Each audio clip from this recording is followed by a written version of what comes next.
नमस्कार। ज्ञान दीक्षा सत्संग में आप सभी का स्वागत है। ज्ञान दीक्षा सत्संग ज्ञान दीक्षा कार्यक्रम का भाग है जो ज्ञानमार्ग.गुरु पर सभी साधकों के लिए निःशुल्क उपलब्ध है। इस सत्संग में हम साधकों के प्रश्नोत्तर, परीक्षाएं आदि आयोजित करते हैं और गुरु संवाद सेवा से भी मैं प्रश्न लेता हूँ, उनके उत्तर देता हूँ। ये नई सेवा शुरू हुई है ज्ञानमार्ग.गुरु पर, जिसमें जिन्होंने विभिन्न कार्यक्रम किए हैं ज्ञान मार्ग के, वो लोग अपने प्रश्न भेज सकते हैं, उनके उत्तर इस सत्संग में दिए जाएंगे। तो इससे पहले कि हम गुरु संवाद के प्रश्न लें, आप सभी के प्रश्न आमंत्रित हैं। इला का प्रश्न है, माया क्या है ये तो स्पष्ट है। पाठ में माया के ऊपर माया, दोहरी माया का उल्लेख है। क्या है चित्त, स्मृति, इंद्रियां जो भी परिकल्पनाएं हैं, इनके कारण जो भी प्रतीत होते हैं, ये दोहरी माया है? कुछ उदाहरण से कृपया स्पष्ट कर दीजिए माया और दोहरी माया पर। बहुत अच्छा प्रश्न किया है आपने कि ये माया तो ठीक है जो प्रतीत हो रहा है, जो परिवर्तनशील अनुभव है, वो माया है। अभी दोहरी माया क्या है? जो प्रतीत हो रहा है उसको अक्सर सत्य मान लिया जाता है। न केवल इतना, जो प्रतीत हो रहा है उसके ऊपर धारणाएं बना ली जाती है। ये मनुष्य का स्वभाव है, इसमें कोई बुराई भी नहीं है, ये होता है। वो धारणा प्रतीत भी नहीं होती। धारणा का अर्थ है मनगढ़ंत कल्पना, ऐसा मान लीजिए। अभी सरल भाषा में अर्थ बताएं धारणा का। मनगढ़ंत परिकल्पना, वो उसको आप धारणा कहेंगे, जो धारण की जाती है लेकिन है नहीं, वो प्रतीत भी नहीं होती। जो प्रतीत होता है वो तो माया है ही, लेकिन धारणा तो प्रतीत भी नहीं होती। तो अब इसके उदाहरण क्या है? इसका एक बहुत अच्छा उदाहरण है समय। समय दोहरी माया है। क्यों? क्योंकि समय का अनुभव नहीं होता। अनुभव किसका होता है? परिवर्तनशील घटनाओं का। और जो घटनाएं नियमित रूप से परिवर्तित होती है, जैसे दिन और रात होना या मौसम बदलना या दूसरी घटनाएं जैसे घड़ी, उसके आधार पर समय की धारणा बना ली गई है। तो समय दोहरी माया है। ये थोड़ा सा कविता में या संक्षेप में कहने के लिए अच्छा रहता है कि दोहरी है या कोई और है, इसके भी ऊपर कोई माया है। तो समय क्योंकि उसका अनुभव नहीं होता और केवल एक परिकल्पना है या मान्यता है या धारणा है, इसलिए संक्षेप में हम कहते हैं वो दोहरी माया, वो तो प्रकट भी नहीं है।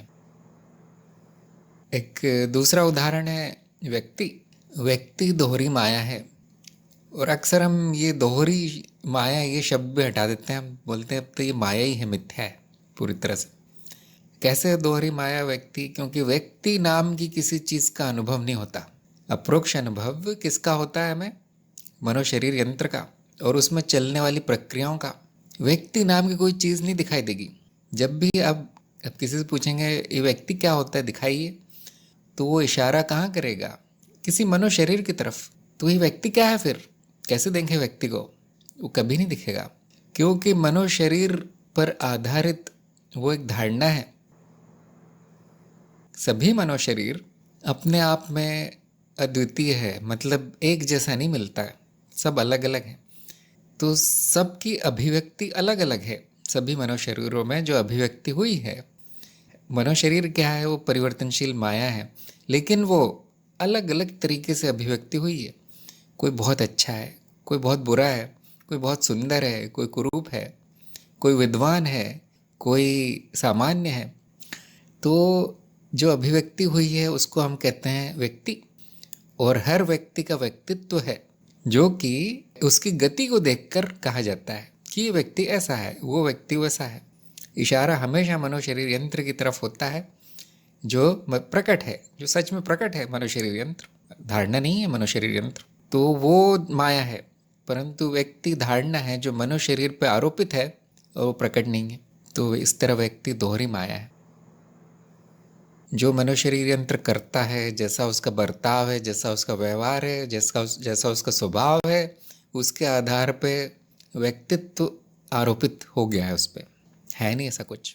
ऐसे अहम जो कि बहुत ज्ञान मार्ग में बहुत बुरा समझा जाता है, जानी दुश्मन समझा जाता है, लेकिन वो इतना भी बुरा नहीं है। क्यों? धारणा है केवल। आप बोलेंगे अहम दिखाइए कहाँ है, अब कहाँ दिखाएंगे आप अहम को? क्योंकि वो एक विचार मात्र है जो कहता है ये चीज़ मेरी है, वो चीज़ मेरी नहीं है, ये मैं हूँ, वो मैं नहीं हूँ। तो वो भी दोहरी माया है, अहम भी। और ऐसे आप बैठकर अगर ढूंढेंगे तो ऐसी हजारों मान्यताएं और धारणाएं मिल जाएंगी जो दोहरी माया है, माया के ऊपर आरोपित है, और उसको भी सत्य लोग मान लेते हैं, है ना?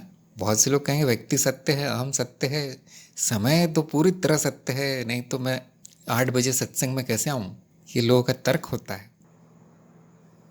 इसमें एक अच्छी चीज़ ये है कि ये दोहरी हो, तिहरी हो, कैसी भी माया हो, अगर वो उपयोगी है, जीवन के लिए उपयोगी है, तो उसे सत्य मान लिया जाता है, कोई बुराई नहीं है। इसे हम कहते हैं विसत्य, व्यवहारिक सत्य। तो मुझे उम्मीद है स्पष्ट हो गया होगा। देखिए, आप भी ढूंढिए क्या प्रकट है जो कि माया है, क्या केवल धारणा है जो माया पे आरोपित है, और क्या है जो इसके भी ऊपर है, कुछ आरोपित के ऊपर भी आरोपित क्या है। ऐसे भी मिल जाएंगे आपको, तिहरी माया भी मिल जाएगी। तो ये क्यों हुआ ऐसा? क्योंकि मनुष्य में एक, ये मैं थोड़ी सी अतिरिक्त जानकारी दे रहा हूँ आपको ये काम की चीज़ नहीं है वैसे। ऐसा क्यों हुआ? बाकी पशु ऐसा नहीं करते, उनके लिए जो प्रकट है वो है, ख़त्म, उससे ज़्यादा कुछ नहीं है। मनुष्य में अमूर्त विचार की क्षमता है, जो नहीं है उसको भी वो सत्य बना सकता है। मनुष्य अमूर्त विचार की क्षमता है। अब ये क्या होता है अमूर्त विचार? ये आप लोग का होमवर्क है। इसे अंग्रेजी में कहेंगे एब्स्ट्रैक्ट थॉट। ये मनुष्य में ही मिलता है, बुद्धिमान लोगों में।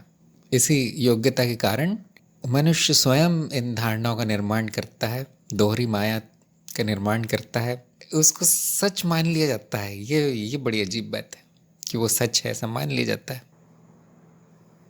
अरुण का प्रश्न आया है, मुझे कुछ समय पहले आउट ऑफ बॉडी का अनुभव हुआ था, जिसमें मैं कुछ समय के लिए अपने शरीर और घर के आसपास घूमता रहा, फिर अचानक शरीर में अपने को पाया।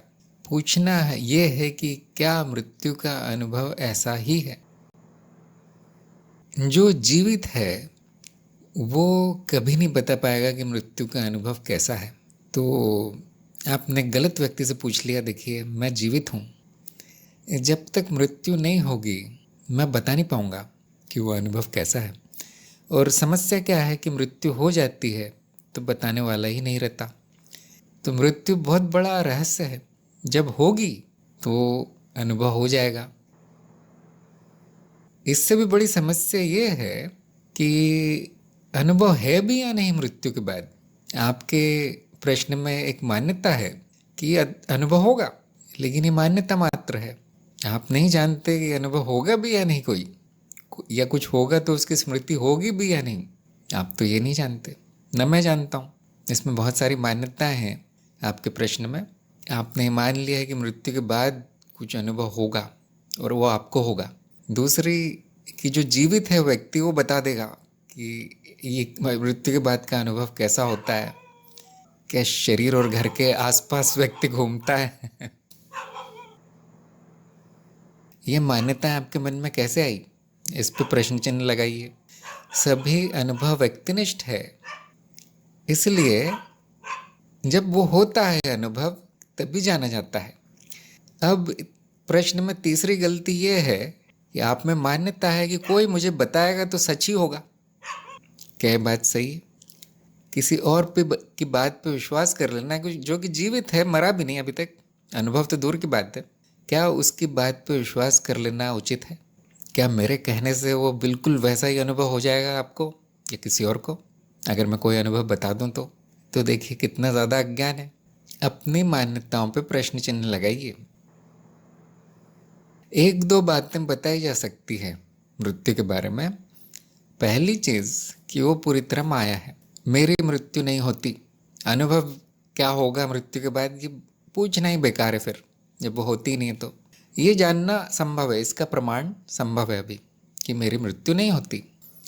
दूसरा, जो भी अनुभव होगा वो माया होगा, मिथ्या होगा। अगर हुआ तो, ना हुआ तो फिर कोई प्रश्न ही नहीं आता क्या होगा। अनुभव हुआ तो पूरी तरह झूठ होगा, मिथ्या होगा, माया होगा, सपना होगा। तो आप लोगों ने मुझे ये कहते हुए सुना होगा अक्सर, मृत्यु नहीं होती, सपना बदलता है। अब अगर वो सपना है तो आप लोग अनुमान लगा सकते हैं, कि तार्किक अनुमान लगा सकते हैं कि सपना तो कुछ भी हो सकता है, कुछ भी हो सकता है। फिर आप घर के आसपास घूम सकते हैं, हाँ वैसा सपना आ सकता है। आप शहर में घूम सकते हैं, आप आसमान में उड़ सकते हैं, आप किसी और स्वर्ग या नरक लोक में अपने आप को पा सकते हैं। सपना कुछ भी हो सकता है। फिर तो बिना मरे इतना बताया जा सकता है, इसका प्रमाण आपको मिलेगा कि सारे अनुभव सपना है, सपने जैसे हैं, मिथ्या है, भ्रम है, कुछ भी हो सकता है, कोई भी सपना प्रकट हो सकता है। और मृत्यु पूरी तरह से मिथ्या है। जिसका जन्म नहीं हुआ उसकी मृत्यु नहीं हो सकती। क्या अनुभव चलते रहेंगे? समय ही मिथ्या है, जैसे अभी मैंने बात की, समय नहीं है। समझाने के लिए हम कह देते हैं कभी कभी समय एक अनुभव है, समय भी मिथ्या है। जितना चाहे वो बन जाता है। तो देखिए ऐसा कुछ हो नहीं रहा है यहाँ पर, न जन्म हो रहा है, न किसी का, न मृत्यु हो रही है। सपना प्रकट है, वो कुछ भी हो सकता है। और बाकी पूरी तरह से अज्ञान है कि कोई जीवित व्यक्ति बता दे मुझे कि मृत्यु का अनुभव कैसा होता है। यह अज्ञान है। जिसका प्रमाण दिया जा सकता है, जिन बातों का, वो बताई जा सकती है, उसकी तरफ संकेत किया जा सकता है, वो फिर आपको जाके वो प्रमाण लेना है। तो अरुण को मैं सुझाव दूंगा, जो जाना जा सकता है, जो जानने योग्य है, उसका प्रमाण लेना शुरू कीजिए। जो काल्पनिक है, अभी मान्यता है, उसको छोड़ दीजिए, तब आपकी प्रगति होगी। और मृत्यु की चिंता आप मत कीजिए। आप चरण 3 में है कार्यक्रम के, चरण 3 में जो सिखाया गया है उसका सत्यापन कीजिए पहले, उसके बाद परीक्षा। मृत्यु में बहुत देर है और किसी को जल्दी नहीं है उसकी, और जब वो होगा अनुभव हो जाएगा, ज्ञान हो जाएगा आपको। जल्दी तो नहीं है मेरे ख्याल से, क्योंकि तो होके ही रहती है। ऐसा भी नहीं कहीं छूट न जाए, नहीं वो होके रहेगी और वो अनुभव अगर होना है तो हो जाएगा। एक और बात है कि इस तरह के अनुभव ज्ञान मार्ग में पूरी तरह बेकार है, उससे ज्ञान नहीं होता कोई। ज्ञान अपनी मान्यताओं का नाश करने से होता है। अज्ञान का नाश ज्ञान है। तो देखिए आप में कहाँ अज्ञान बचा है, उसका अंत कीजिए पहले स्वयं के अनुभव, स्वयं की बुद्धि से। तब आपका कल्याण होगा, तब आपकी प्रगति होगी। अरुण ने कहा स्वप्न के अनुभव से मेल नहीं खाता, कोई बात नहीं, उसका कोई महत्व नहीं है स्वप्न के अनुभव से, और किसी और के अनुभव, किसी और की बातों से का कोई महत्व नहीं है।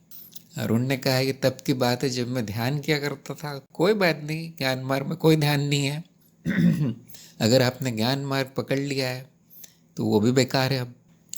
तो देखिए आप मार्ग पर नहीं हैं, मार्ग से भटक रहे हैं, तो मेरा यही सुझाव है, आप चरण 3 के निर्देश पढ़कर उस पर आगे बढ़िए।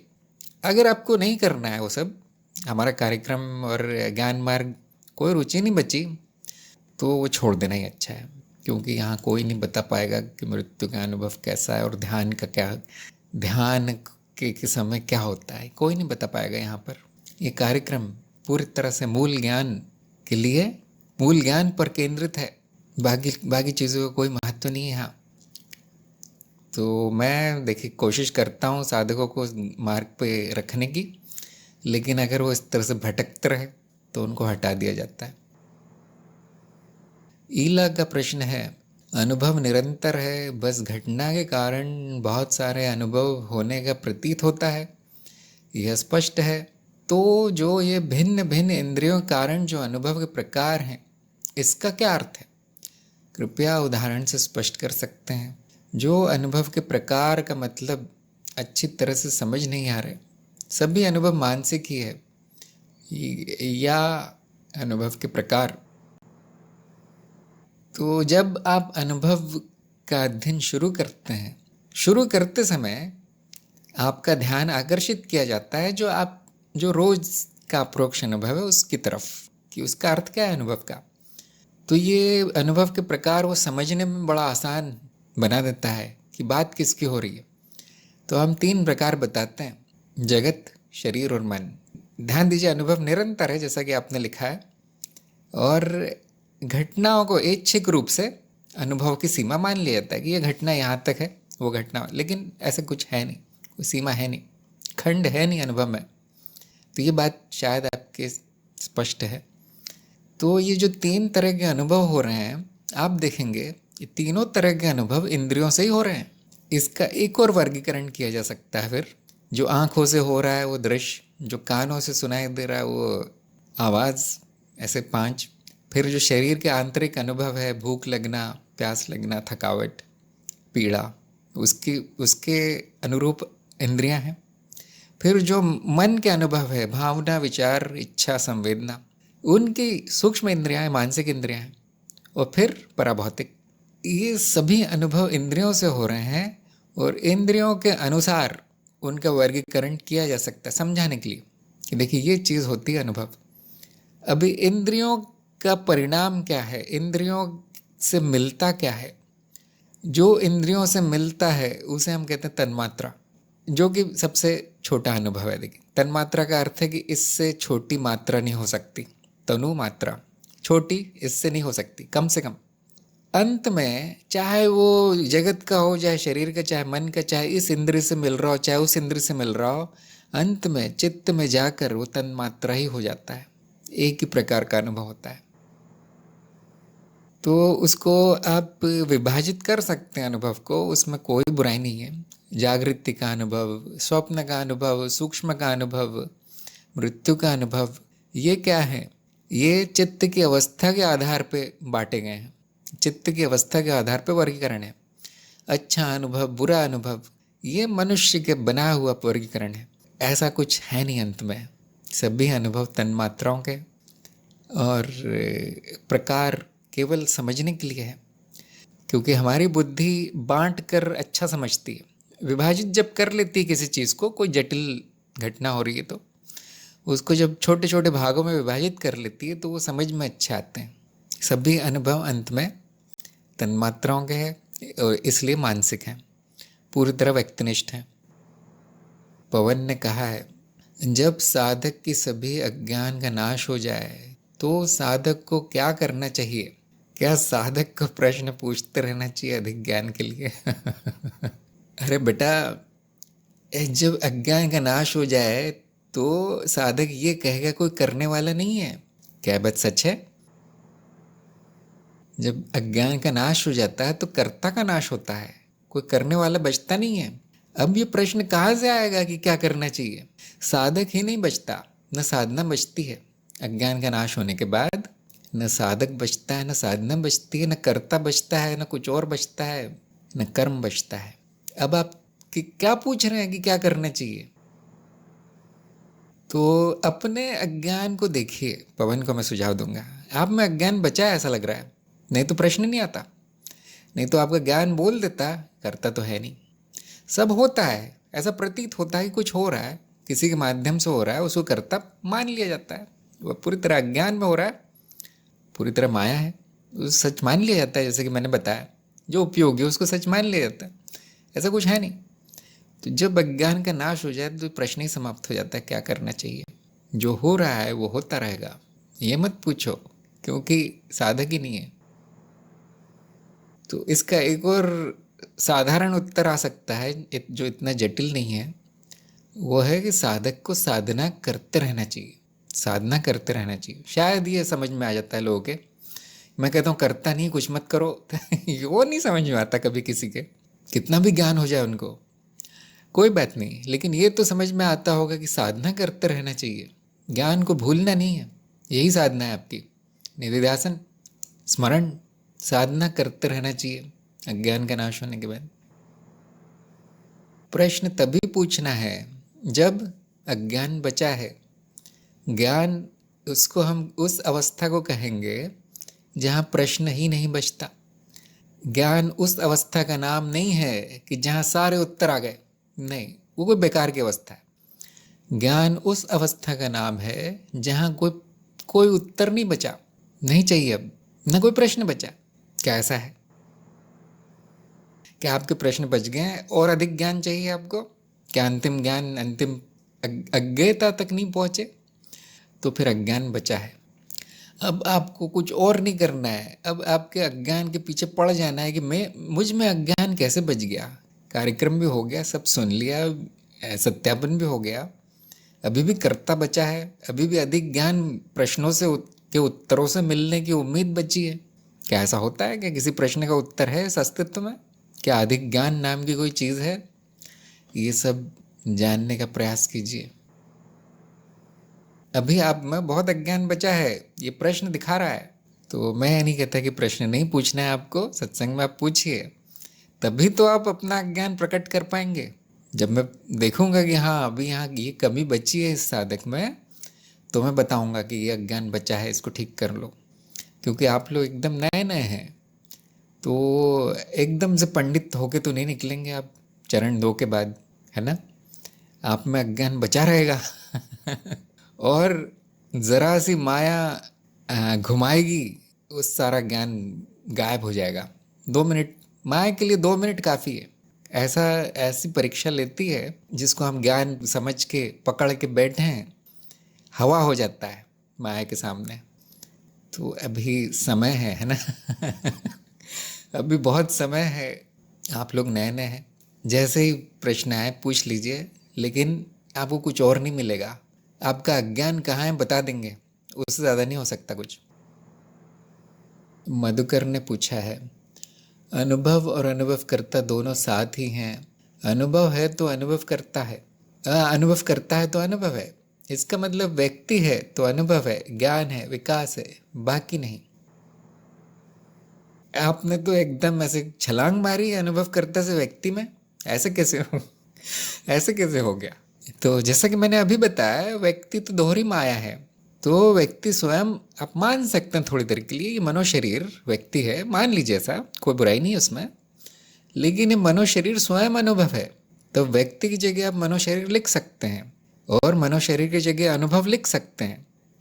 तो आपका कहना ऐसा हो जाएगा कि अनुभव है तो अनुभव है, ऐसा हो जाएगा फिर आपका कहना। व्यक्ति अनुभव करता नहीं है, ये बात ध्यान रखिए। ये कहना अनुभव है तो अनुभव है, ये तो अर्थहीन है फिर ये बात। फिर क्या उत्तर आएगा इस? शायद आप ये पूछना चाहते हैं कि ज्ञान, विकास, कर्म, आध्यात्मिक प्रगति आदि आदि क्या मनुष्य रूप में ही संभव है? शायद आप ये पूछना चाहते हैं ना। ये सब छोड़ दीजिए, व्यक्ति तो क्या है, ये सब अतार्किक बातें हैं, इस पे सोचिए आपने क्या लिखा है, वो ठीक नहीं लिखा।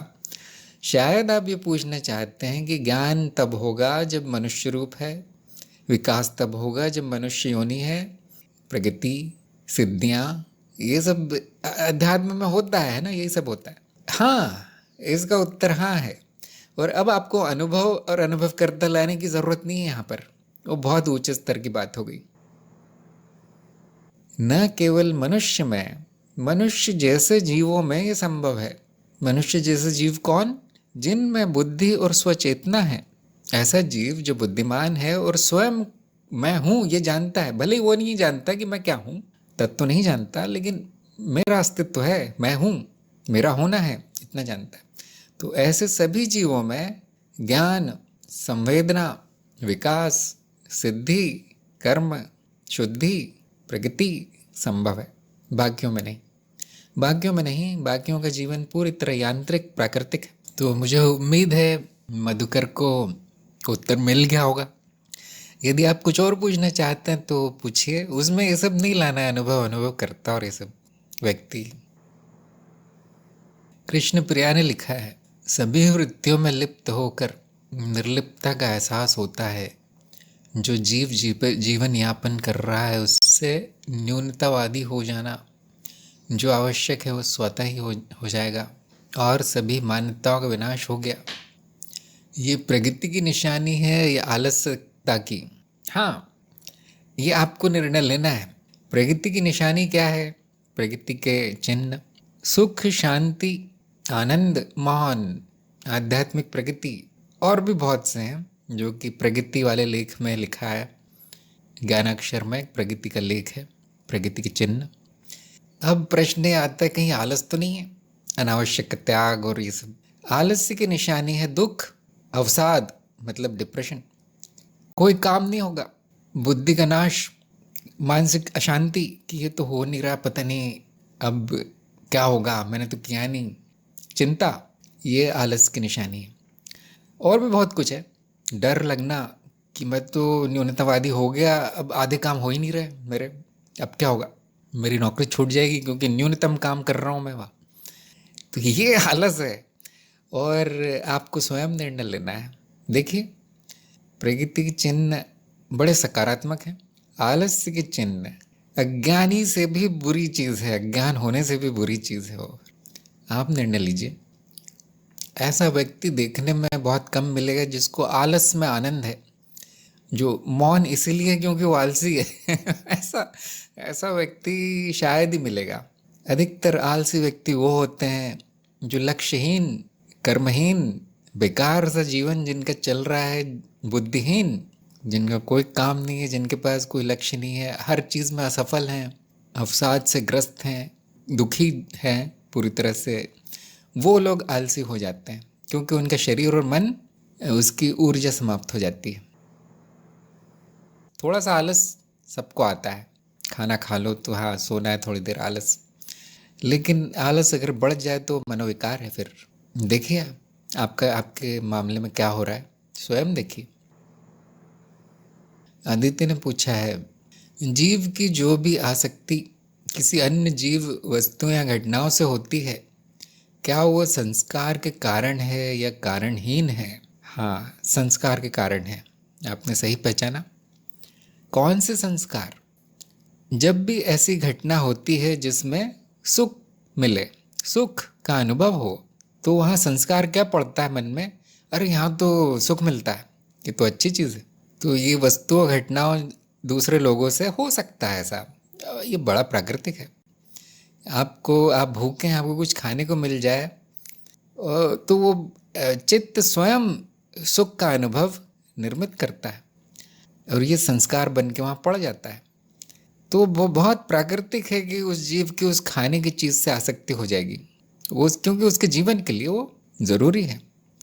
इसी तरह से संस्कारित होता है वो जीव, जिसको आप अंग्रेजी में कह सकते हैं उसकी प्रोग्रामिंग होती है, उसके मन में, स्मृति में वो सब छप जाता है, क्या ज़रूरी है जीवन के लिए, जीवन को बनाए रखने के लिए। तो अगर वो खाना किसी और व्यक्ति की तरफ से मिले, जैसे माँ, तो संस्कार क्या पड़ते हैं, इस व्यक्ति से सुख मिलता है, क्योंकि हमेशा उसमें उसने यही देखा है कि यहाँ खाना मिलता है मुझे, मेरी माँ मुझे खाना देती। इसी प्रकार सामाजिक पद, प्रतिष्ठा आदि आदि, यहाँ तक कि संगीत, फिल्मों और काल्पनिक चीज़ों, कहानियों से भी लोगों को सुख मिलता है, उससे भी आसक्ति हो जाती है। तो कारणहीन तो नहीं है, कारण है उसका, कारण उत्तरजीविता है, आसक्ति कारण। जो भी जीव के उत्तरजीविता के लिए फायदेमंद है, वहाँ वो आसक्त हो जाता है। तो आपकी अपने माता पिता से, भाई बहनों से, पति पत्नी से आसक्ति कोई बुरी चीज़ नहीं है, बड़ी प्राकृतिक है। बुरी बात क्या है, ये मान लेना कि ये सुख का कारण है, ये सब, ये अज्ञान है।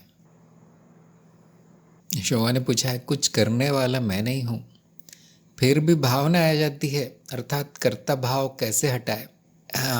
भावनाएं आ जाती है तो उनको साक्षी भाव में देख लेना है, उसमें यही स्मरण रखना है कि ये भावना मेरी नहीं है, आती है तो आ जाए, जाती है तो चले जाए, क्योंकि वो तो चली जाती है, न मैंने किया है वो, न मैंने लाई हो भावनाएं कहीं से पढ़ के, वो तो संभव ही नहीं है, तो वो तो बस होता है।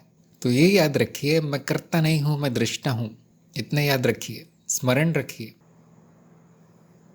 कर्ता भाव हटाने की कोई और प्रक्रिया नहीं है कि हाँ ऐसा कर लो, फिर चरण 2 ऐसा करो, चरण 3 वैसा करो, कर्ता भाव समाप्त, ऐसा नहीं। केवल ये ज्ञान का स्मरण कीजिए कि वो करता है नहीं वहाँ पे कोई। जब करता नहीं है तो उसको हटाने का प्रश्न नहीं आना चाहिए, केवल जान लेना है कि नहीं है, ये साक्षी भाव है। मैं करता नहीं हूँ, ये स्मरण रखिए, ये जान लेना है। पवन ने लिखा है कि काफ़ी समय से मन में कोई प्रश्न नहीं है, कोई शंका नहीं है, एक गहरी शांति है, कोई प्रश्न पूछते ही इच्छा नहीं होती। क्या ये शुरू संकेत है? तो आपकी भी हिंदी इतनी अच्छी नहीं है, हिंदी सीखने में ध्यान दीजिए। और अगर कोई प्रश्न नहीं है आपका तो ये प्रश्न पूछिए कि मुझ में अज्ञान क्यों है, कहाँ अज्ञान बचा है। अगर कोई शंका नहीं है तो साधना में लीन रहिए। न ये अच्छा संकेत है न बुरा संकेत है। अगर मैं कहूँ ये बहुत अच्छा है तो आप अपने स्वयं पे काम करना बंद कर देंगे, जो भी कमियां हैं आप में वो सीखना बंद कर देंगे। अगर मैं कहूँ ये बुरा संकेत है तो आप सोचेंगे मैं तो विफल हो गया। तो ऐसा कुछ नहीं है। अगर मन में प्रश्न नहीं है तो उसके दो कारण हो सकते हैं। या तो अज्ञान छुपा हुआ है और मान लिया गया है कि मुझे सारा ज्ञान हो गया, अब क्या पूछूं, ऐसा हो गया, हो सकता है। और दूसरा ये कारण हो सकता है कि अब अज्ञता की स्थिति है, इसलिए वो प्रश्न आते ही समाप्त भी हो जाता है। ऐसा नहीं उसका उत्तर नहीं आता, वो प्रश्न किस अज्ञान से आ गया वो दिख जाता है और वो फिर छोड़ दिया जाता है, त्याग दिया जाता है। जैसा कि मैं कह रहा था, सभी प्रश्नों के उत्तर मिलना ज्ञान नहीं है, प्रश्नों का त्याग ज्ञान है, क्योंकि सारे प्रश्न अक्सर अज्ञान और मान्यताओं से ही आते हैं। तो कोई बात नहीं, प्रश्न पूछने की इच्छा नहीं होती, कोई बात नहीं, लेकिन न ये अच्छा संकेत है न बुरा है, क्योंकि आप में अज्ञान बचा है अभी। तो देखिए, ये प्रश्न पूछिए कि मुझ में अज्ञान कहाँ बचा है, मेरी हिंदी क्यों नहीं अच्छी हो रही, क्या ये आलस है। ऐसा कुछ पूछिए जिससे कि अभी प्रगति हो।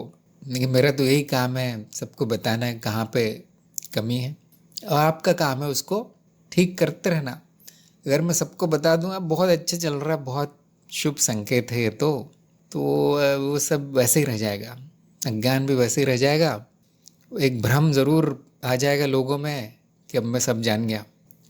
इसलिए छोड़ना नहीं है इस मौके को, ये जो अवसर मिला है अपना अज्ञान समूल नष्ट करने का, इसको छोड़ना नहीं है। देखिए आप में क्या क्या समस्याएं बची है, उन पे काम शुरू कर दीजिए।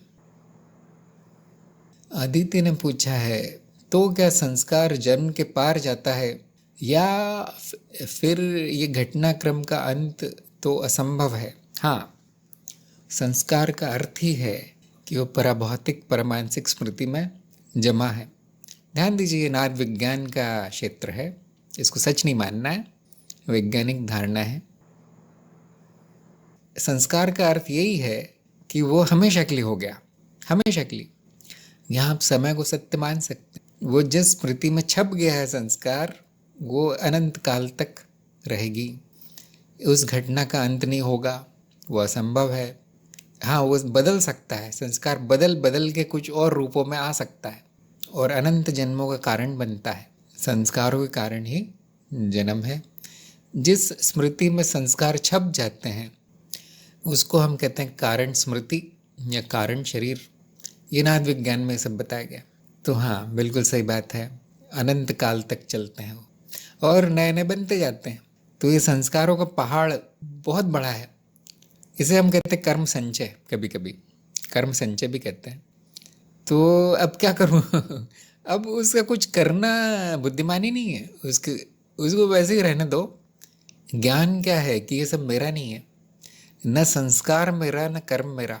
अब मुझे अंत भी नहीं करना है, शुरू भी नहीं करना है, और वो संभव भी नहीं। मनुष्य के लिए सब संभव नहीं है।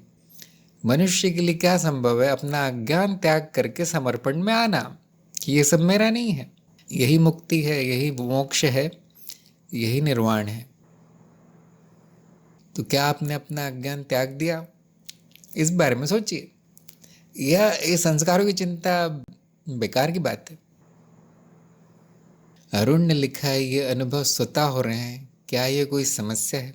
नहीं, कोई समस्या नहीं है। ज्ञान मार्ग में सबसे बड़ी समस्या ज्ञान न होना है, अनुभव समस्या नहीं है। सभी अनुभव स्वतः ही होते हैं, कोई करता नहीं है। किसी अनुभव को कोई कारण भी नहीं होता, कारणहीन है, माया कारणहीन है।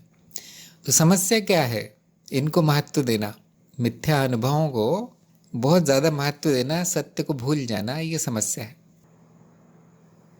पवन ने कहा है कि मेरा अज्ञान कहाँ है मुझे नहीं पता, कृपया मार्ग। अभी तो बताया मैंने, आप कर्ता को सच मानते हैं, आप कुछ करना चाहते हैं, ज्ञान के बाद आप प्रश्नों से ज्ञान बढ़ाना चाहते हैं, ये सब अज्ञान के लक्षण हैं। आपकी हिंदी बुरी है, यह भी अज्ञान का लक्षण है। देखिए और कहाँ कहाँ आप खुद ढूंढिए। कम से कम हर सत्संग में मैं एक चीज़ बताता हूँ कि आप में ये अभी अज्ञान है। हर सत्संग में बताता हूँ मैं। वो इसीलिए संभव है कि आप अपना प्रश्न पूछते हैं। अगर आप बोलना ही बंद कर दे सत्संग में तो फिर मैं भी नहीं बता पाऊंगा कहाँ है। आदिति ने पूछा है, क्या जीव का ज्ञान उसे जन्म चक्र से मुक्त कर सकता है? जब कोई अनुभव मेरे नहीं तो आसक्ति भी मेरी नहीं, क्या संस्कारों का त्याग संभव है? हाँ, बहुत अच्छा प्रश्न है। जीव का कोई जन्म चक्र नहीं है, ये बात ध्यान रखिए। जन्म का परिणाम जीव है, ये बात ध्यान रखिए। वही वही जीव चक्र में नहीं है। क्या ऐसा है? क्या जो व्यक्ति मर जाता है ठीक वैसा बाद में आ जाता है? बिल्कुल नहीं। तो वो क्या है जो जन्म के चक्र में है? वो माया है, वो स्मृति है।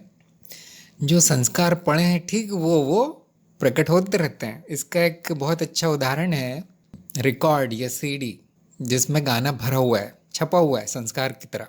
जब भी वो बजाएंगे तो उसमें से वही गाना आता है। जीव उस स्मृति का परिणाम है, बस स्मृति प्रकट होती रहती है। तो उसकी कोई मुक्ति नहीं है, उसका मरण होता है, जीव की मृत्यु होती है। स्मृति ऐसी चक्र में चलती है क्योंकि वो नाद है, नाद चक्र में चलता है। अब आप इन सब में कहाँ है? आपका न जन्म है, न जन्म चक्र है, न संस्कार है, न आसक्ति है। अब देखिए सब अपनी अपनी जगह पे बिल्कुल ठीक है। तो समस्या तब आती है जब इस जीव को आप मैं मान लेते हैं, उस संस्कारों को मेरा मान लेते हैं और उसके पीछे पड़ जाते हैं कि मुक्त कैसे हूँ मैं। वो नहीं हो सकता। जो मेरा नहीं है मैं उससे मुक्त कैसे हो जाऊं? जिसका जन्म नहीं होता वो जन्म चक्र से मुक्त कैसे हो जाए? देखिए आपका अज्ञान कहाँ पर है अभी? और मान लो अगर आप किसी चीज को इस माया में जो करोड़ों तरह की चीजें हैं, जीव और आदि आदि घटनाएं हो रही हैं, आप उनको किसी चक्र से निकाल भी लेते हैं, इन करोड़ों अनंत चीजों में से एक को, तो क्या वो तार्किक है? क्या कुछ लाभ मिला? कुछ अच्छा हुआ? अब एक जीव का कुछ कर देते हैं, मान लीजिए एक स्मृति में कुछ कर देते हैं कि वो चक्र ही टूट जाए। इस अस्तित्व में अनंत ऐसे चक्र चल रहे हैं, क्या हुआ? उसका अर्थ क्या निकला? जो मुक्त है वो पहले से मुक्त है, जो कि मैं हूं। बाकी बिल्कुल सही चल रहा है, जो माया जैसे चलती है, माया की गतिविधियां बिल्कुल सही चल रही है। अब आप क्या करना चाहते हैं ये बताइए? मुक्त करना चाहते हैं जीव को? किसी को जन्म चक्र अंत करना चाहते हैं किसी का? पूरी तरह से समय की बर्बादी है। अस्तित्व मनुष्य रूप में प्रकट हो गया है। अब जैसा भी हो उसके पीछे कई धारणाएं, कहीं कई सैद्धांतिक बातें हैं। अब वो प्रकट हो गया है, उसका पूरा फायदा उठाइए। मैं ये बंद कर दूंगा, मैं वो चक्र बंद कर दूंगा, ये जीव ऐसा क्यों हो, ये सब बेकार की बातें। जो प्रकट हो गया है उसको जान लीजिए। कौन है जो प्रकट हो गया है मनुष्य रूप में? वो ब्रह्म है, उसका तत्व जान लीजिए। हो गया, ये जो जो भी प्रकट हुआ है उसका जीवन सफल हो गया, सार्थक हो गया।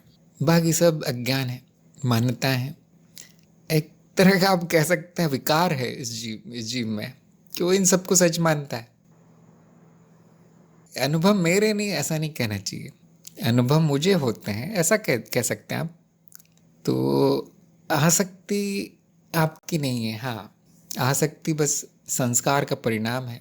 जहाँ सुख मिल गया वही वही कर्म दोहराते रहते हैं, इसी को हम आसक्ति कहते हैं। तो हाँ, वो तो मेरा नहीं है, लेकिन इसका त्याग करके कोई फायदा नहीं है, क्योंकि करने वाला कोई है नहीं। पहली बात तो कौन करेगा वो त्याग? वो मेरा तो है नहीं। जो मेरा नहीं है उसका मैं त्याग कैसे करूं?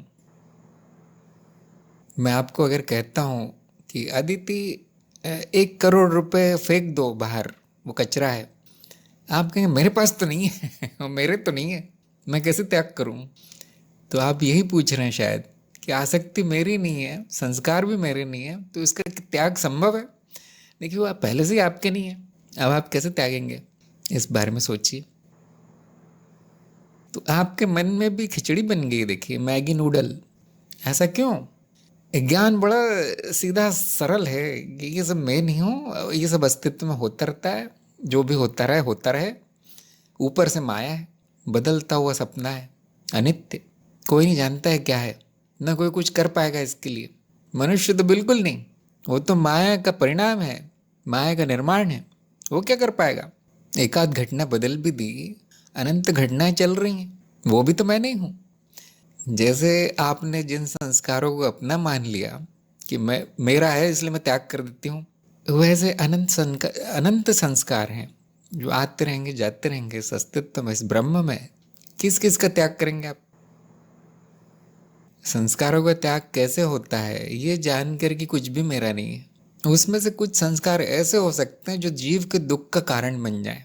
ऐसा हो सकता है कि वो आसक्ति दुख का कारण हो जाए, क्योंकि अब वो मिल नहीं रहा है तो वो रोना शुरू कर देता है जीव। जैसे बच्चों को खिलौना ना मिले, मिठाई ना मिले तो वो रोना शुरू कर देते हैं, हाथ पैर पटकने लगते हैं। वैसे मनुष्य है तो एक आध बार ऐसा हो जाएगा कि उसकी जहाँ आसक्ति है वहाँ उसकी इच्छा पूर्ति नहीं होगी, तो क्या होगा? एक और संस्कार पड़ेगा कि मैं ही गधा हूँ, मैं ही मूर्ख हूँ जो इन चीज़ों से आसक्त हो गया। नया संस्कार बनेगा, जो सुख देता था वही दुख दे रहा है। इसको हम कहते हैं विरक्ति, कि अब नहीं चाहिए मुझे। ये नया संस्कार है। अरुण ने लिखा है, मैं अनुभव करता हूँ यह भी स्मृति है, इसलिए इसका स्मरण करना पड़ता है। यदि किसी कारण बस स्मृति सदा के लिए चली जाए फिर क्या होगा? अगर मैं अनुभव करता हूँ ये स्मृति है तो उस स्मृति का दृष्टा भी अनुभव करता है, और जब ये स्मृति चली जाती है तो उस भूलने का दृष्टा भी अनुभव करता है। उस भूलने का अनुभव भी अनुभवकर्ता को होगा। हम गुरु संवाद के प्रश्नों को ले लेते हैं। अब एक दो प्रश्न आए हुए हैं। निशांत का प्रश्न है कि शास्त्र का अध्ययन कहाँ तक आवश्यक है कार्यक्रम के बाद? और भी इन्होंने 2-3 वाक्य लिखे हैं। तो इन्होंने ये भी लिखा, मेरी कोई इच्छा नहीं है। तो मैं तो यही कहूँगा सबके लाभ के लिए, निशांत के भी और सबके लाभ के लिए, कि सबको शास्त्रों का अध्ययन करना चाहिए। मैं ये नहीं कहूँगा कि वो आवश्यक है, क्योंकि जो आवश्यक है वो आपने कर लिया। मूल ज्ञान उम्मीद है हो गया होगा, लेकिन ये लाभकारी है शास्त्रों का अध्ययन। क्या होगा? क्या ज्ञान मिलेगा? नहीं, ज्ञान नहीं मिलेगा। शायद कोई नया तरीका मिल जाए जिससे कि प्रमाणित हुआ है, नए शब्द मिल जाए संस्कृत के, एक आध शंका जो बची हो वो समाप्त हो जाए। ऊपर से आप परंपरा से जुड़ जाएंगे। शास्त्रों के पढ़ने मात्र से आप उस परंपरा से जुड़ जाते हैं, वो आपकी स्मृति में छप जाता है। इसके लाभ हैं। बहुत ज़्यादा अध्ययन करने की ज़रूरत नहीं है, हर शास्त्र पढ़ने की ज़रूरत नहीं है। जो मुख्य है, मुख्य उपनिषद हैं, कुछ मुख्य पुस्तकें लिखी गई हैं, वो ज़रूर पढ़ना चाहिए सबको। और एक और बात आप देखेंगे कि वो इतनी पुरानी है कि उनके कोई उस पर कोई तारीख भी नहीं बता सकता कब लिखी गई, क्योंकि वो मौखिक था पहले, जब किताबें छपती नहीं थी, जब कोई लिखता नहीं था, उससे पहले का ज्ञान है ये। तो आप उस प्राचीन स्मृति से जुड़ जाएंगे जो हज़ारों सालों से चल रही है। आप ये देख पाएंगे कि मैंने भी वही जाना जो हज़ारों वर्षों से विद्वानों ने, ऋषियों ने, मुनियों ने जाना है। तो हाँ, कुछ लोग कहेंगे ये तो आवश्यक नहीं है। बिल्कुल नहीं है, लेकिन फिर भी लाभदायी है। आप ये भी देखेंगे कि सब कुछ कविता के समान है, सब कुछ गीत के समान है, क्योंकि उस समय लिखने की शैली वैसी थी। इसीलिए आपको अनुवाद पढ़ने चाहिए। संस्कृत भी पढ़ लीजिए आप, लेकिन उससे कुछ समझ में नहीं आएगा। आपको अनुवाद पढ़ने चाहिए, तो वो जो कविता जैसा लगता है अभी क्या लिख दिया, वो समस्या नहीं रहेगी फिर। एक और बात ध्यान रखनी चाहिए सबको कि हर शास्त्र में अलग शब्द मिलेंगे, अलग दर्शन में अलग शब्द मिलेंगे, अलग मार्ग में अलग शब्द मिलेंगे। कुछ नई धारणाएं मिल जाएंगी, किसी में किसी तरह से समझाया गया, किसी में किसी तरह से समझाया गया। तो जिसको ज्ञान नहीं हुआ है वो पूरी तरह उलझ जाएगा, ये क्या बताया गया है, वहाँ तो कुछ और बताया गया। ऐसे आपका ज्ञान सामने आ जाएगा। फिर जिनको ज्ञान है उनके सामने कोई शंका नहीं आएगी चाहे वो कोई भी शब्द उपयोग किया गया हो, चाहे वो किसी भी तरह का तर्क दिया गया हो, कोई भी दर्शन हो, जिनको ज्ञान हुआ है उनके लिए पूरी तरह स्पष्ट रहेगा। उनके लिए वो संस्कृत कविता गीत वो पूरी तरह स्पष्ट हो जाएंगे क्या बताया गया है। तो एक तरीके से ज्ञान की परीक्षा भी हो जाएगी आपकी। जिनको अज्ञान है, एक दो लाइनें पढ़ते ही उन्होंने जो मान रखा है कि मुझे ज्ञान है, वो हिल जाएगा, वो बिखर जाएगा। ये लाभ है। और जिनकी रुचि नहीं है, इच्छा नहीं होती, वो आराम कीजिए, वो आनंद में रहिए। अब कुछ नहीं पढ़ना है। जिनकी रुचि है उनको ही पढ़ना चाहिए। अच्छा, गुरु संवाद का अगला प्रश्न है आयुष का। क्या संयोग होता है जैसे कुछ प्रार्थना किया जाए और वो हो जाए, तो ये संयोग हुआ क्या? हाँ, संयोग होता है। और संयोग का अर्थ यहाँ पे यही है कि दो घटनाएं हो गई या दो से अधिक घटनाएं हो गई और दोनों जुड़ी हुई दिखती हैं और बुद्धि को समझ में नहीं आता कि ये ऐसा क्यों हुआ। उसी का नाम संयोग है। अब आपने जो उदाहरण लिखा है कि प्रार्थना किया जाए और हो जाए, अगर आपको पक्का पता है कि ये जो हुआ है वो प्रार्थना के कारण हुआ है, तो फिर संयोग नहीं कहेंगे, उसका तो कारण स्पष्ट है, फिर उसको संयोग नहीं कहेंगे। संयोग में शंका रह जाती है कि ये हुआ क्यों। हाँ, अगर प्रार्थना करे और हो जाए और आपके मन में अविश्वास रहे, पता नहीं है मेरी प्रार्थना से हुआ है कि प्राकृतिक घटना है, तो फिर आप उसे कुछ भी कह सकते हैं। फिर संयोग क्या कहेंगे उसको, तो कुछ भी कह सकते हैं। मान लीजिए कोई बीमार है, वो प्रार्थना करता है मैं ठीक हो जाऊं, वो एक हफ्ते बाद ठीक हो जाता है। अब उसके मन में एक शंका रहेगी कि मैं प्रार्थना के कारण ठीक हुआ, ये दवाइयों के कारण ठीक हुआ। वो ये नहीं कहेगा कि संयोग हो गया, मैंने प्रार्थना की और मैं ठीक हो गया। नहीं, संयोग का अर्थ ये है कि न कारण समझ में आएगा, क्यों हुआ बिल्कुल समझ में नहीं आएगा। एक उदाहरण है संयोग का कि आप एक वस्तु खरीदते हैं किसी को देने के लिए, उसके घर जाते हैं कि ये वस्तु मैंने तुम्हारे ली है, मैं तुम्हें भेंट देना चाहता हूँ। और वो कहता है ठीक इसी चीज़ की मुझे ज़रूरत थी, ठीक यही चीज़ मुझे चाहिए थी, मेरे घर में समस्या थी, मैं चाहता था कि यही मिले। और देखो संयोग हो गया कि तुम यही वही वस्तु लेकर आ गए। इसको हम कहेंगे संयोग। अब मुझे आशा है समझ में आ गया होगा। अच्छा, अगला प्रश्न है चेतन का। क्या साक्षी भाव की साधना गुरु कृपा से अच्छी चलती है या व्यक्ति के संकल्प से? जैसे कि व्यक्ति में अशुद्धियाँ कितनी हैं? दोनों बातें हैं, दोनों बातों का महत्व है। गुरु कृपा से साक्षी भाव की साधना में आने वाली बाधाएं दूर हो सकती है। गुरु कृपा से आपकी साधना शुरू नहीं होगी कभी, वो नहीं करते वो। छोटी मोटी बाधाएं अगर आपकी साधना में आ रही है किसी कारण से, तो वो गुरु कृपा से समाप्त हो सकती। साधना साधक को ही करनी। अच्छा, अब संकल्प से क्या हो साधना अच्छी चलेगी? संकल्प से ही चलेगी। अगर आपके मन में केवल आनी जानी इच्छाएं हैं कि हो तो ठीक है, नहीं हो तो जाने दो, साक्षी भाव ही तो है, स्मृति तो है, स्मरण ही तो है, भूल गया तो भी मैं साक्षी हूँ, तो फिर वो होगी ही नहीं साधना। साधना के लिए कैसा संकल्प चाहिए? ये बात हमारी कई सत्संगों में हो चुकी है ना। जितनी इच्छा डूबते हुए व्यक्ति की सांस लेने की है, उतनी इच्छा साधक की साधना की होनी चाहिए। ऐसा तेज संकल्प चाहिए। क्या है आपका? नहीं तो नहीं होगी वो साधना, बिल्कुल नहीं होगी। कभी कभी हम इसे दूसरे शब्दों में कहते हैं कि साधना ही आपका जीवन लक्ष्य होना चाहिए, और जो आप बाकी कार्य करते हैं जीवन में, वो साधना के को सही चलाने के लिए होने चाहिए। जैसे खाना पीना, नौकरी वोकरी, ये सब वो साधना के समर्थन में होना चाहिए, और जीवन लक्ष्य साधना होनी चाहिए। हाँ, तब होगी वो। ऐसा नहीं कि संकल्प से साधना अच्छी चलेगी, नहीं, संकल्प तेज नहीं है तो होगी नहीं, चलेगी ही नहीं, शुरू ही नहीं होगी। अच्छा, अशुद्धियों से क्या साधना प्रभावित होती है? बिल्कुल होती है। जितनी अधिक अशुद्धियाँ होंगी उतने साधना में विघ्न आएंगे। इसलिए आपके कार्यक्रम में शुद्धिकरण रखा गया है कि जिसकी साधना अच्छी नहीं चल रही, क्योंकि मुझे दिख जाता है चरण 4 में किसकी अच्छी चल रही किसकी नहीं। उनकी अशुद्धियाँ होंगी कुछ, ये माना जाता है। फिर शुद्धिकरण करवाया जाता है इस उम्मीद में कि संकल्प भी है, गुरु कृपा भी है, ज्ञान भी है, अशुद्धियाँ परेशान कर रही हैं, तो वो उनको हटाने का प्रयास किया जाता है। और अशुद्धियों को हटाने का तरीका भी साक्षी भाव और संकल्प ही है, ऐसा कोई जादू से नहीं चली जाती अशुद्धियाँ।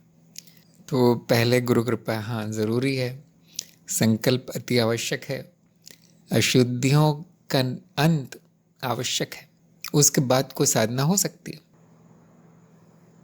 अगला प्रश्न भी चेतन का है, मैं शरीर नहीं हूँ, ये मेरा शरीर है। यह अहम भाव की शुद्ध वृत्ति है कि वो शरीर को मैं नहीं मानता। आपका प्रश्न स्पष्ट नहीं है, आप क्या पूछना चाहते हैं वो स्पष्ट नहीं है।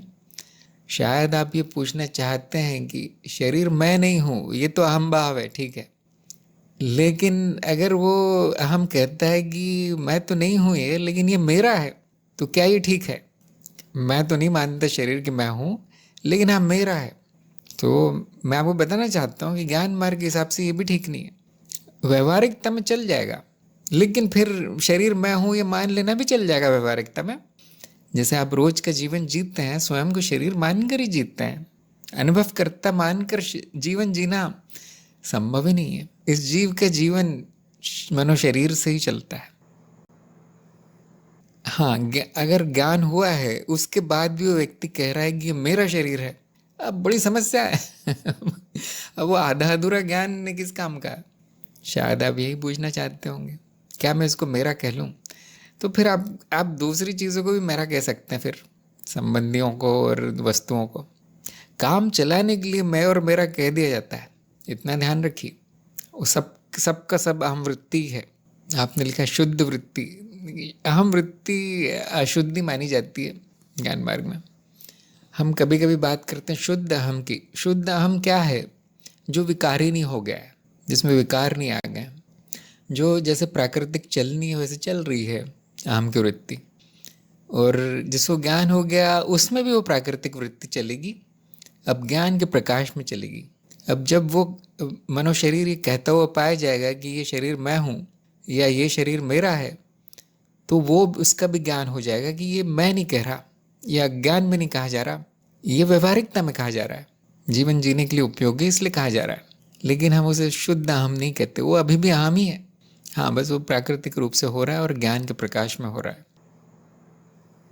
अगर अहम वृत्ति कहती है कि ये मैं नहीं हूँ, तो भी वो अहम वृत्ति है। अब वो नकारात्मक अहम वृत्ति है। जैसे अहम वृत्ति कहती है कि शरीर मेरा है, वो शरीर मेरा नहीं है, ऐसे वो अहम कह रहा है कि ये शरीर मेरा नहीं है, वो तो अहम ही है। अब ज्ञान वृत्ति क्या है, या साक्षी भाव या स्मरण क्या है, कि वो जो कह रहा है उसको कहने दो, मैं जानता हूँ ये सब न मैं हूँ न मेरा है। अहम की वृत्ति को बदल देना स्मरण नहीं है, अहम की वृत्ति को प्रकाशित कर देना स्मरण है। ये बात काम की है, इसको ध्यान में रखिए। अगला प्रश्न अनंता का है, जीवन क्या होता है? बहुत अच्छा प्रश्न है, बहुत बड़ा प्रश्न है। इसमें सबके अपने अपने विचार होंगे, सभी लोग अपना अपना बता देंगे क्या होता है जीवन, और उसमें कोई गलत उत्तर नहीं है, कोई सही उत्तर भी नहीं है, क्योंकि अपनी अपनी राय है। देखिए, शब्द को परिभाषित करने का मामला है यहाँ, आप कैसे परिभाषित करना चाहते हैं उस शब्द को, तो कई परिभाषाएं मिल जाएंगी। तो आप शब्द से ही शुरू कर सकते हैं कि जीवन शब्द जीव से आया है, जीव के माध्यम से जो अनुभव हो रहे हैं, अब उसको जीवन कह सकते हैं। जीव शब्द ज से आया है, उसके मूल में ज है, जिसका अर्थ है जो जन्म लेता है वो जीव है। किसका जन्म होता है? जन्म और मृत्यु के बीच का जो अनुभव है वो जीवन है। ये एक और परिभाषा है।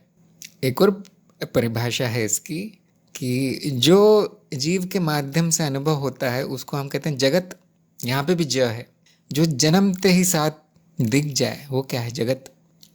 तो जगत का अनुभव जीवन है, मृत्यु होते ही जगत का अनुभव समाप्त होता है।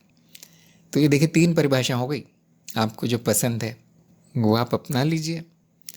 अब महत्वपूर्ण प्रश्न क्या है कि इस जीवन का उपयोग क्या है? ये नहीं कि जीवन क्या होता है, वो तो आपके ऊपर निर्भर है कैसे परिभाषित करना।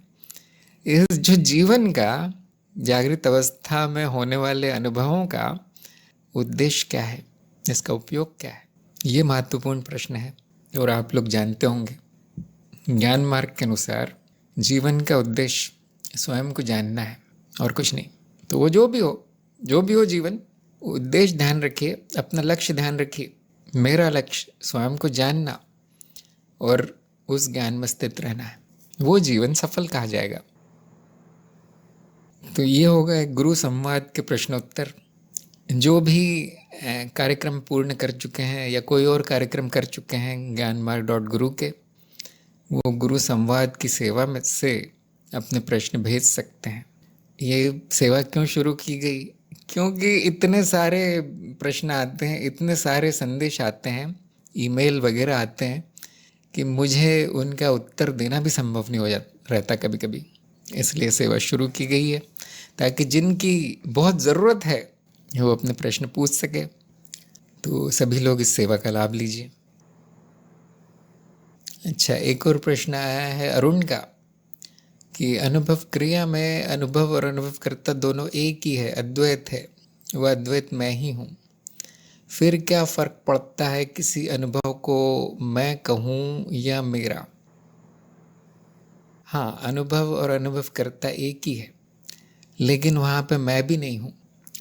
मैं या मेरा जो कहता है वो भी नहीं है। अगर वो बचा है और वहाँ प्रश्न भी है कि मैं क्या फ़र्क पड़ता है, तो फिर वो अद्वैत नहीं है, वहाँ अद्वैत का ज्ञान नहीं है। उसका मतलब अनुभव क्रिया में मौन है, एक शब्द भी जोड़ देने से अज्ञान हो जाता है। तो अगर वहाँ विचार आ रहे हैं कि वो अद्वैत मैं हूँ और पता नहीं कौन सा अनुभव मैं हूँ, क्या फ़र्क पड़ रहा है, तो वो अनुभव क्रिया नहीं है, वो मानसिक वृत्ति चल रही है, मानसिक शोर चल रहा है। तो चरण 2 के सभी पाठ दोबारा सुनिए, अपने लेखों को पढ़िए, परीक्षा की तैयारी कीजिए। एक सुविधा है ज्ञानमार्ग.गुरु पे, ज्ञान मार्ग प्रश्नोत्तरी, उसमें 1000 प्रश्न है, 1000 प्रश्न है करीब, उनका उत्तर देने का प्रयास कीजिए तो आपकी तैयारी होगी। अनुभव क्रिया क्या है जानने का प्रयास कीजिए। अरुण ने कहा है व्यवहार में बोलना ही पड़ेगा मैं या मेरा लगाकर। ज़रूर बोलिए, व्यवहार में जो व्यवहारिक है, जो ज़रूरी है सामान्य जीवन जीने के लिए, वो आप बोलिए। कृष्ण प्रिया ने लिखा है जब कोई प्रश्न ना हो, ना उत्तर जानने की इच्छा, पर आपकी वाणी गुरु क्षेत्रीय वाणी लगती है, लगता है कई बार मैंने सुना है, जब भी सुनती हूँ ज्ञान बीज जो पढ़े हैं वो और पनपने लगता है। बहुत अच्छी बात है। जैसे कि मैं कहता हूँ कि आप कार्यक्रम के चरणों में आगे बढ़ते हैं, इसका मतलब ये नहीं कि जो पिछला है वो छोड़ देना है, जारी रखना है। वो श्रवण जारी रखिए, मनन जारी रखिए, साक्षी भाव जारी रखिए, शुद्धिकरण जारी रखिए। तो बहुत अच्छी बात है, सुनते रहिए। अच्छा, अगला प्रश्न शोभा का है, डरावने स्वप्न में कभी कभी साक्षी भाव आता है, कभी साक्षी भाव की चर्चा भी होती है, ये क्या हो रहा है? जैसे कि मैंने कई बार कहा है कि अगर आप जागृति में साक्षी भाव की साधना करेंगे तो, क्योंकि स्वप्न जागृति की एक छवि मात्र है, छाया है जागृति की, तो उसमें भी कभी कभी साक्षी भाव आ जाएगा, कैसा भी स्वप्न हो। क्यों? स्वप्न में वही दोहराता है जो जागृति में, अक्सर तो वही होगा 90%। तो जैसे आप सत्संग में चर्चा कर रहे हैं, दूसरे लोगों से चर्चा करेंगे, कुछ पढ़ेंगे, कुछ सुनेंगे, तो बहुत स्वाभाविक है कि वही उसी विषय पर सपने में भी कुछ आ जाए। अब समस्या ये हो सकती है कि आप इसको कुछ महत्वपूर्ण चीज़ समझ लें, शायद आप यही पूछना चाह रहे हैं कि क्या है बहुत अच्छी चीज़ हो रही है। मेरे हिसाब से कुछ नहीं है, मेरे हिसाब से इससे कोई महत्व नहीं है। जो जागृति में हो रहा है वो दोहरा रहा है। स्वप्न महत्वपूर्ण नहीं है आपके लिए अभी इस समय। देखिए क्या जागृति में आ जाता है, जागृति में स्थिति डरावनी है तो क्या वो भाग जाता है साक्षी भाव? ये आपके लिए ज़रूरी है जानना। जागृति में साक्षी भाव को साधना ज़रूरी है, यही आपकी साधना है। तो मुझे लगता है आज के प्रश्न समाप्त हो गए हैं, तो हम सत्संग भी यहीं समाप्त करते हैं आज की। मुझे आशा है सबको उत्तर मिले होंगे। अगली सत्संग में हम दोबारा मिलेंगे। सभी का सत्संग में आने के लिए धन्यवाद। नमस्कार।